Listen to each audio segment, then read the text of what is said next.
It's lunchtime. I'm gonna eat a couple peanut butter and jelly sandwiches. Don't have a lot of time. I was gonna do some of my homework at lunch, but forgot. Today at lunch is what they call lunch and learn, where we are going to eat lunch and then run back real quick, and they are going to have a couple people. They're gonna have a mobile tech and an inspector discuss and talk about, and you can ask questions about their startup costs, their daily lives, how it works, and general stuff from an actual inspector and an actual mobile tech. So get some information. So no time to do homework at lunch today. I'm gonna be doing it after work, almost feels like it, after school. And I even have my little GoPro that goes on my head right here. I can walk around looking cool in the park. All right, I gotta eat real quick and get back. It's gonna be a good day. It's gonna be a good video. Subscribe down below, I appreciate it. And hit that like button, it means a lot. And I will talk to you guys after school. 5 hours later. We need to get our water hose ready to go. Make sure that's all set. It's supposed to get cold tonight.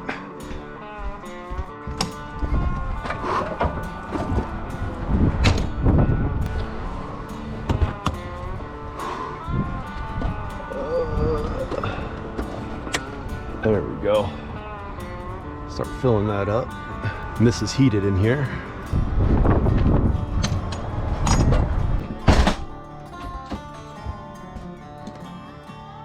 Oh, we got enough water for tonight. And while that's filling up, I was looking at my circuit panel. And this is on its own circuit, or 20 amp circuit. So that's perfect for a space heater.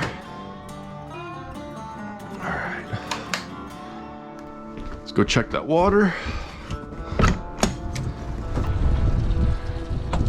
And it's already peeing.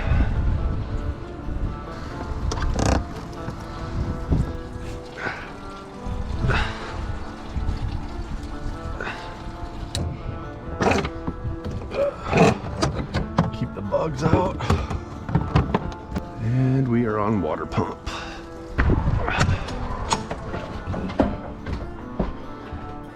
How you doing? So this is what I was talking about earlier.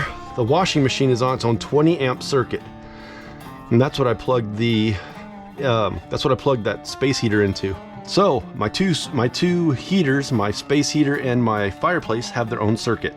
So I'm not gonna overload any circuits when it gets cold, and then I can run the furnace as well. So we're gonna be set there. Let's see if there's a propane leak in this bad boy. That's what I want to check.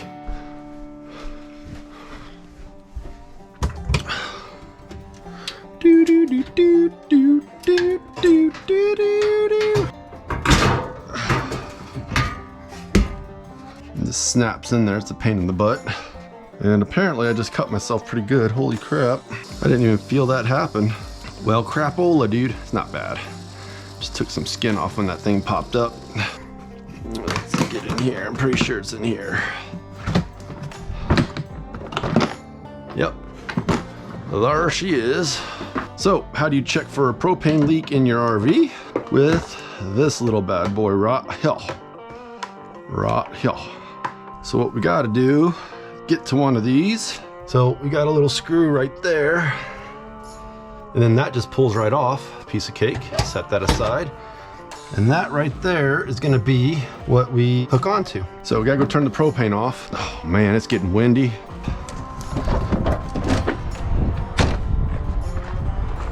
I should be pulling from this tank right here. Turn this off.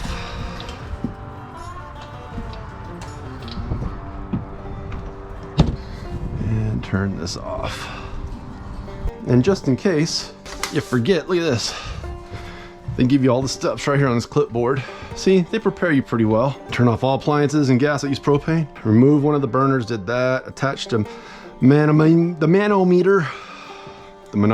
So this fitting is going to go on here, and it is a pain to get on. All right, and then we're gonna turn this on. Right now, obviously, you can see we are reading 0. So we'll put this on here. Just make sure it's on there nice and tight. And you can see when I squeeze this, just squeezing the hose, that's how sensitive this thing is. Turn on the propane. So you let the lines fill up. This is the one we're using. And then we turn it back off. Once it's filled up, there we go. Turn on the burner knobs. Let's see, turn on the burner. So that's gonna be this one.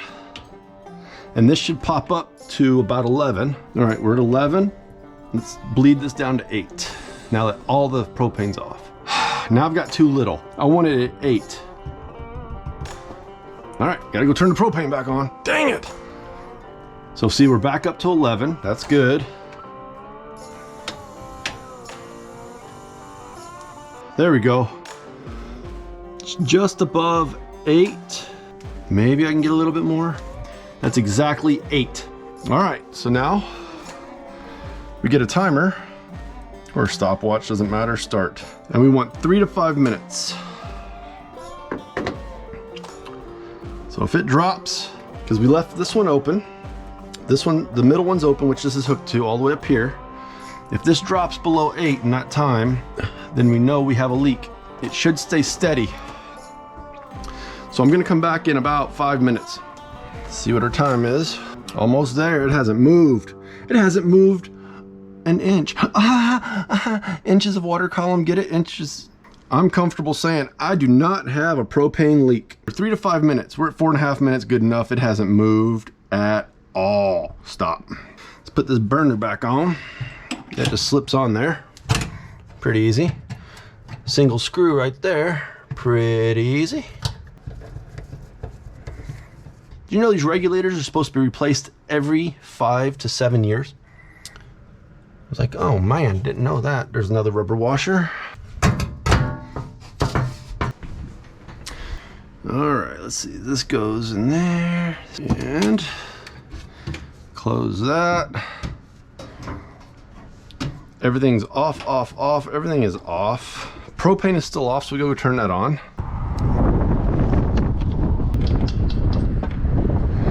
Propane test done. It just takes longer to bleed it down to 8 than I thought it would.